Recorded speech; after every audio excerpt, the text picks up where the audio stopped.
అతిరథి మహారథులందరికీ కూడా నా ధన్యవాదాలు తెలియజేస్తున్నాను. మీరు ఎంతో మంచి మనసుతో తెలుగుదేశం పార్టీలోకి నన్ను ఆహ్వానించినందుకు మీ అందరికీ కూడా ధన్యవాదాలు తెలియజేస్తున్నాను.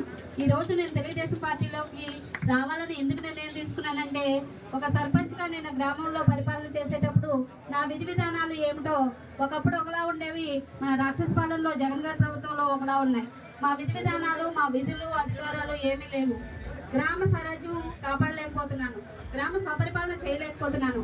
అలాంటి సమయంలో నేను ఆ పార్టీలో ఉండి నా గ్రామ ప్రజలకు ఏమీ చేయలేని స్థితిలో ఉండి ఆ పార్టీలో ఉండకూడదని నిర్ణయించుకుని ఈరోజు గ్రామ పంచాయతీ అభివృద్ధి కొరకు మాత్రమే నేను తెలుగుదేశం పార్టీలోకి రావడం జరిగింది. దాన్ని స్వాగతించినందుకు ప్రతి ఒక్కరికి కూడా పేరు పైన ధన్యవాదాలు తెలియజేస్తూ, నన్ను ఇక ముందు కూడా తెలుగుదేశం పార్టీలో మంచి ఆడపడుచుగా ఆహ్వానించి ముందుకు తీసుకెళ్తారని మనసారా కోరుకుంటూ మీ అందరికీ ధన్యవాదాలు తెలియజేస్తూ విరమిస్తున్నాను.